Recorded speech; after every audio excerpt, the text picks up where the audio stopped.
তোমাদের প্রত্যেকে আবার আমার ইউটিউব চ্যানেলে স্বাগত। খুব সুন্দর একটি কোশ্চেন আমরা তুলেছি, যে ক্ষেত্রে আমাকে এই সমীকরণটি সলভ করতে হবে 6^x = x^18 এর জন্য।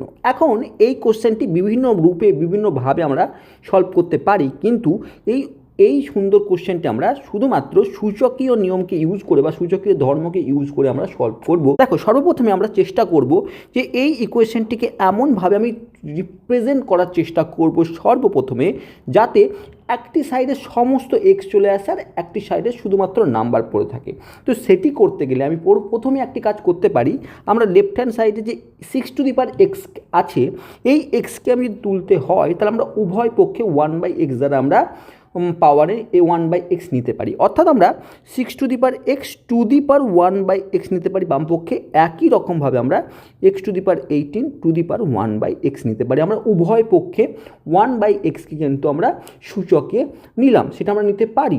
এখন উভয় পক্ষে যেহেতু এটি ইকুয়াল চিহ্ন আছে, উভয় পক্ষে আমরা নিতে পারি একই সূচককে।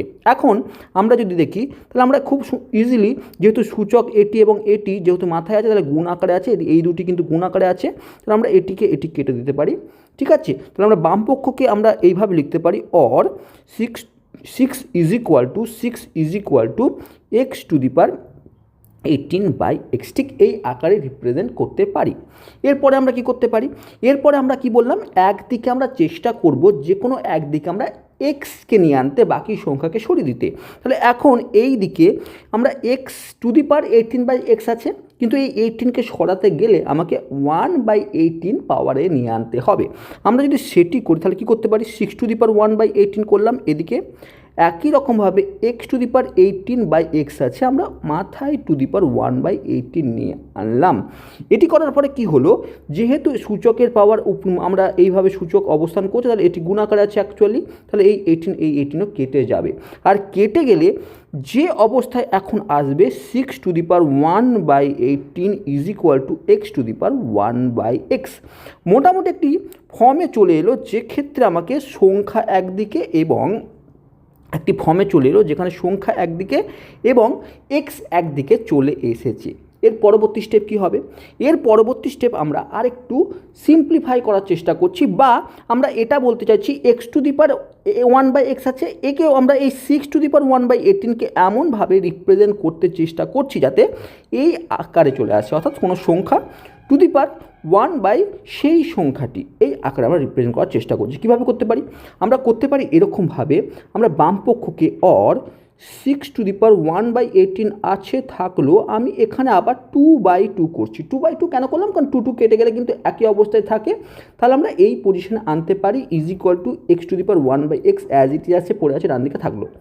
এরপর আমরা কি করতে পারি? পরের লাইন আমরা একে যদি ভেতরে গুণ করে দিই, তাহলে এরকম আসছে 6^2/18×2=36, 18×2=36, ঠিক এই পজিশনে আসছে, x^1/x। অর আমি একে এভাবেও তো লিখতে পারি, 6^1/36 লিখতে পারি x^1/x, কারণ গুণ আকারে আছে। আমি এই অবস্থায় দেখো, এটিকে এইভাবে গুণ করলে, এটি যদি 2 দিয়ে গুণ করে দিই, তাহলে এই উপরের অংশটি আসবে। আবার উপরের অংশটিকে যদি এই অবস্থায় নিয়ে আনতে পারি, মানে আমরা সূচকের কাজই করছি, গুণই করছি কিন্তু। ঠিক আছে, তাহলে এই 6² 36 1/36 চলে এলো x^1/x। এখন যদি ইজিলি তুমি এই দুটির সঙ্গে কম্পেয়ার করো, তুমি দেখতে পাচ্ছ x = 36ই হবে। আর এই ভ্যালুটি তুমি যদি এখানে পুট করো, তুমি অ্যান্সার ঠিক এক্স্যাক্টলি পেয়ে যাবে। তাহলে আমরা উদ্দেশ্য ছিল শুধুমাত্র সূচকের সিম্পল যে প্রপার্টিসগুলো আমরা ইউজ করে থাকি, বা যে ধর্মগুলো বা সূত্রগুলো পড়ে থাকি, সেইগুলো ইউজ করে আমরা এরকম কোশ্চেনে সলভ করতে পারি। তাহলে আমাদের উদ্দেশ্য হচ্ছে সমস্ত কিছু যেটি আমরা মাধ্যমিক লেভেল পর্যন্ত পড়বো, সেগুলি হায়ার স্টাডিজেও ইউজ হতে পারে। তাই যদি ভিডিওটি ভালো লেগে থাকে, অবশ্যই সাবস্ক্রাইব করো। Thank you for watching.